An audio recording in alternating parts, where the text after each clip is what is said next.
बिहार से ही देश हिंदू राष्ट्र बनेगा, बोले धीरेन्द्र शास्त्री। हिंदू राष्ट्र की आवाज कहीं से अगर उठेगी तो सबसे ज्यादा बिहार से ही पहले उठेगी। हम अखंड भारत चाहते हैं। महाकुंभ के बयान पर घिरे और दोहरे मापदंड पर उठ रहे हैं सवाल। बाबा बागेश्वर धाम के प्रमुख पंडित धीरेन्द्र कृष्णा शास्त्री एक बार फिर सुर्खियों में हैं। इस बार वह बिहार के गोपालगंज में अपने हनुमान कथा करने पहुंचे थे, लेकिन उनके पुराने विवादित बयान की वजह से वह घिरते नजर आ रहे हैं। जी हां दोस्तों, महाकुंभ में क्या था याद है ना आपको?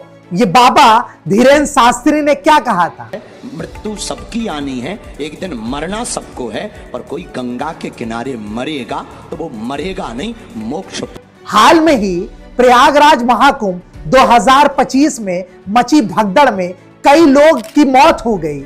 इस पर धीरेन्द्र शास्त्री ने कहा था, जो गंगा के किनारे मरता है वह मोक्ष प्राप्त हो जाता है।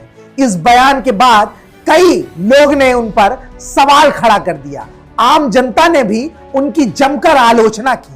अगर कोई ये कहता है कि भगदड़ में लोग मारे गए, अच्छा ही हुआ कि उनका मोक्ष हो गया, तो मोक्ष तो बहुत दुर्लभ वस्तु है। सनातन धर्म में मोक्ष से बढ़ के कुछ नहीं है। तो जो महापुरुष इस तरह के वक्तव्य दे रहे हैं, उनको आके यहाँ उसी तरह का मोक्ष, जिस तरह के मोक्ष के बारे में वो बोल रहे हैं, ले लेना चाहिए। अब सवाल ये उठ रहा है, अगर धीरेन्द्र शास्त्री के परिवार से कोई इस तरह घटना का शिकार हो जाता तो क्या वो यही बयान देते? क्या वो अपनी किसी करीबी की मौत पर यही दावा करते कि मोक्ष मिल गया है? बड़ी गाड़ियों और सिक्योरिटी से चलते हैं, फिर भी मोक्ष की बात करते हैं बाबा धीरेन्द्र शास्त्री।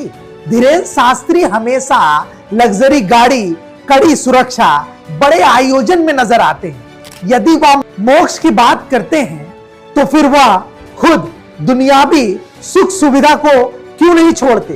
क्या वो अपने खुद की जान की रक्षा के लिए इतनी सिक्योरिटी रखते हैं, लेकिन आम जनता की मौत का मोक्ष को नाम देकर टाल देते हैं? वाह बाबा जी वाह! बिहार में हिंदू राष्ट्र की बात की, लेकिन असली मुद्दा से क्यों भटका रहे हैं? बिहार में आते ही धीरेन्द्र शास्त्री ने हिंदू राष्ट्र का मुद्दा उछाल दिया। अभी उनको पता है कि चुनाव होने वाला है, इसलिए यह मुद्दा उठा दिया। चलिए एक बार मान भी लेते हैं कि ये चुनावी माहौल नहीं बना रहे। अभी तक बाबा कहां थे आप? जब बिहार का चुनाव आया तो फिर आपको हिंदू राष्ट्र की याद आ गई।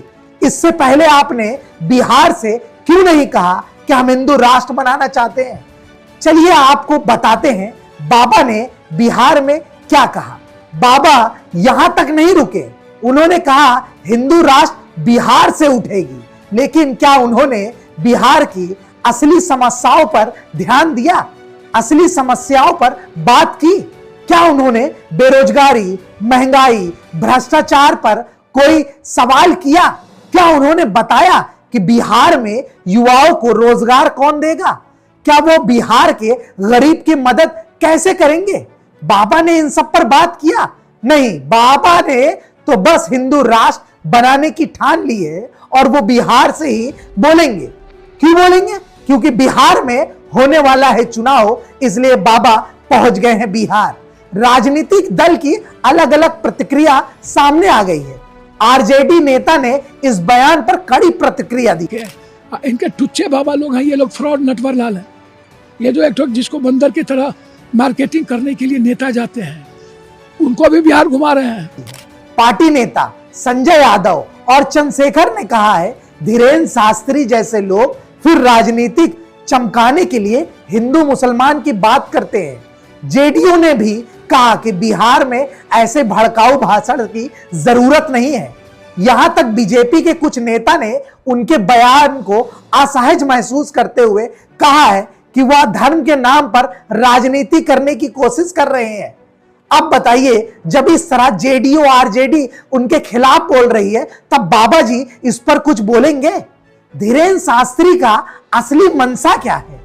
वह क्या सच में धर्म और प्रचार के लिए आए थे, या फिर राजनीति पार्टी के इशारे पर माहौल गरमाने आए थे? क्या सिर्फ धार्मिक ध्रुवीकरण करके जनता का ध्यान असली मुद्दों से भटकाने के लिए आए थे? क्या वो सिर्फ अपने बागेश्वर धाम की ब्रांडिंग और फॉलोअर्स को बढ़ाने के लिए बिहार आए थे। जनता का क्या सोचना है?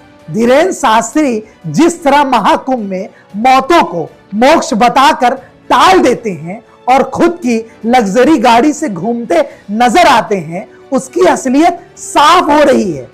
अगर उन्हें सच में धर्म और समाज की चिंता होती तो वह गरीब और बेरोजगारी युवाओं की मदद के लिए कोई ठोस काम करते या कदम उठाते या सरकार से इस पर बात करते। वो बस बड़ी बड़ी बातें किया करते हैं। अब बिहार की जनता को तय करना है कि धीरेन्द्र शास्त्री को महापुरुष मानकर उनकी बात माने या फिर कथावाचक समझकर उन्हें सिर्फ प्रचार और राजनीति के लिए ही समझा जाए। यही थी आज की खास खबर। नए नजरिए के साथ फिर मिलेंगे। नमस्कार। नमस्कार, मैं हूं अहमद। अगर आपको ये वीडियो पसंद आया तो लाइक करें, शेयर करें और हाँ, सब्सक्राइब करना ना भूलें। धन्यवाद।